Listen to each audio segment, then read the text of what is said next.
పక్కదారి పట్టించి డైవర్షన్ విధంగానే విద్యా కమిషన్ యొక్క నివేదిక ఉన్నది కాబట్టి రాష్ట్ర ముఖ్యమంత్రి గారు దానిపైన అద్భుతంగా మాట్లాడడం, తర్వాత ప్రజల నుంచి సోషల్ మీడియాలో వచ్చిన వ్యతిరేకతను ఎవరే కేశవరావు గారు తెల్లారి దాన్ని సరిదిద్దుకున్నారు, సరిదిద్దుకునే ప్రయత్నం చేశారు. సరిదిద్దుకునే ప్రయత్నం చేశారు. అందులో కూడా వాళ్ళు విఫలమయ్యారు. ఎందుకంటే దాన్ని పూర్తి స్థాయిలో చెప్పలేకపోయారు.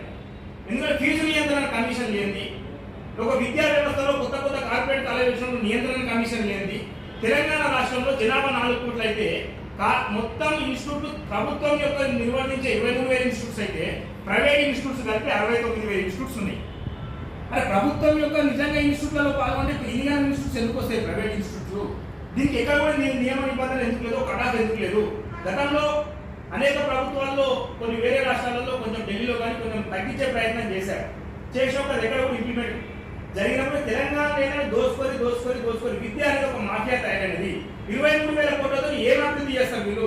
ఇన్ని రాష్ట్రం ఏర్పడిన తర్వాత అనేక ప్రాజెక్టుల పేరుతో దోసుకున్నారు తప్ప లక్షల కోట్ల 40 పెట్టారు, లేదా ఇంకో మూసి ప్రస్తావన ఇంకో 1,00,000 కోట్లు పెట్టారు తప్ప పక్కా భవనాలు కడతాము, పిల్లలకు ఒక మంచి లైబ్రరీలు ఏర్పాటు చేస్తాము, కాంపిటేటివ్ ఎగ్జామ్స్ వాళ్ళ కోసం ఒక మంచి కొత్త తరమైన ఇన్స్టిట్యూట్స్ ఏర్పాటు చేస్తాము. ఎక్కడ కూడా ఇంతవరకు జరగలేదు అనే సంగతి మనందరికీ తెలుసు.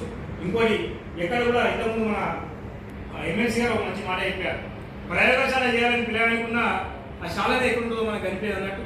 అనేక మార్లు గతంలో సెక్రటరీలో ఒక ఛాంబర్లో పోయినప్పుడు మంత్రి